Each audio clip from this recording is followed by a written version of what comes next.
Vaovao hafa tanteraka kosa mankalaza ny fatelopolo taona namoahana fiarakarenjy ny vondrona le relais tsy natao andalo fotsiny nefa izany misy ny vokatra vaovao.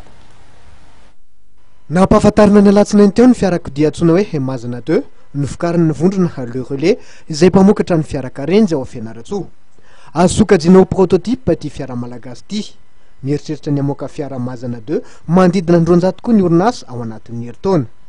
Isan'ny voatra zany nandritra ny fankalazana ny fahatelopolo taona namoahana ny fiarakarenjy ary nankalazainy omaly tany Fianaratsoa. Amidy eto toerana le fiara jusqu'à amin'izao zany zay mbola politika le eto ihany zany marché eto toerana ihany aloha zany ciblenay fa tsy manakana koa zany hoe ndray andro any exporté kotsika tasola fa mbola tsy vita étude zay eto toerana aloha hatramin'izao mbola tsy mamokatra zay fa mbola en phase étude sy développement azo lazaina dia hitanareo zany prototype voalohany amin'le tomobile vaovao antsoina hoe Mazana 2.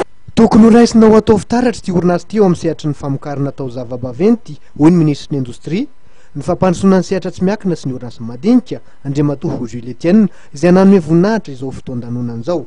Misy zany ny fiaraha-miasa efa niarahanay dinika niaraka tamin'ny filohan'ny République hoe ny matière première zay mbola afarana zany mba azahoany manamboatra ny tomobile mba prix compétitif par rapport amin'ny izay misy ito amitsika.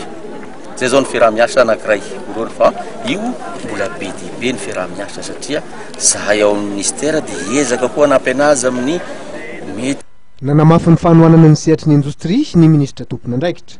Tafiditra tokoa ao anatin'ny politika fanarenana ny sehatra ara-toe-karenina eto Madagasikara izao dihy ny toto-tsaina tany Fianaratsoa izao.